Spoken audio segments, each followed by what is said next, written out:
জামাতের কর্মীরা সারা পৃথিবীতে কালেমার দাওয়াত দিয়ে যাবে।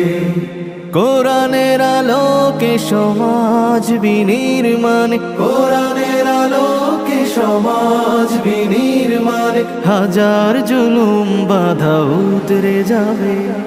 জামাতের কর্মীরা সারা পৃথিবীতে কালেমার দাওয়াত দিয়ে যাবে।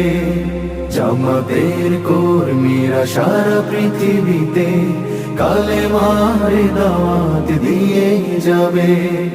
যাদের আদর্শে নবীজি চেতনা ইসলাম, শান্তি কায়েমে যারা শপথ নিল, যারা দিনে রাত ময়দানে খেটে যায়